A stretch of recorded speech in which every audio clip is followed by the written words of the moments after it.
I'm Tyler Austin from Gungnir Strategic. Thank you so much for watching. It's going to be a quick review of the Omega 36M by Silencer Co.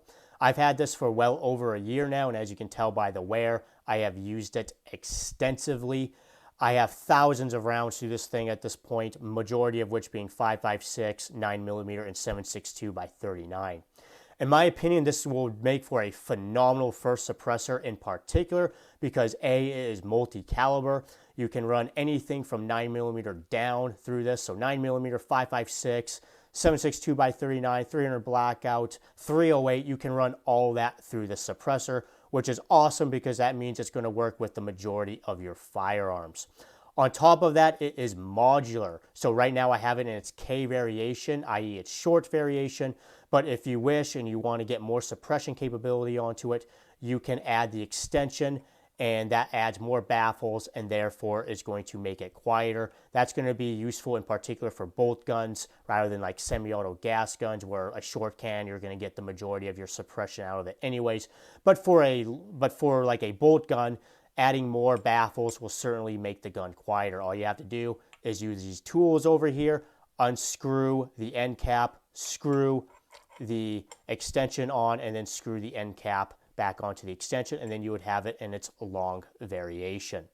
On top of that, there are multiple different mounts to choose from. I'm personally a big fan of the ASR mount because there are a variety of different flash hider and compensator options available from Silencer Co. And this just screws right on to either that flash hider or that comp. You lock it in place and it's attached to the barrel.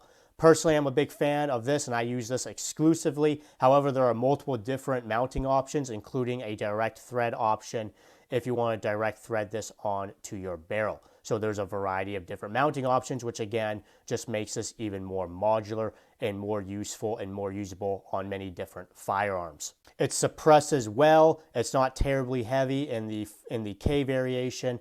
On my scale, this comes in at 14.5 ounces. Remember, I've shot this thing quite a bit, thousands of rounds at this point. So it's probably going to be a little bit heavier than out of the box just due to carbon buildup, although I do clean this out every few hundred rounds.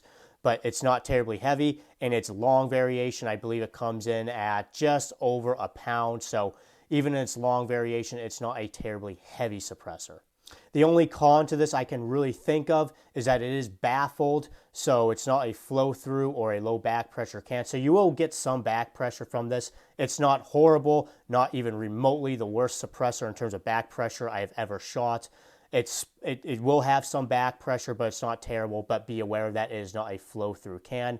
And that's really the only con of this that I can see. I really wish that this was flow-through because that would just make this a absolutely 10 out of 10 suppressor. But still, this is a phenomenal suppressor, 8 out of 10 in my opinion. This thing is great, especially as a first suppressor because it is so modular.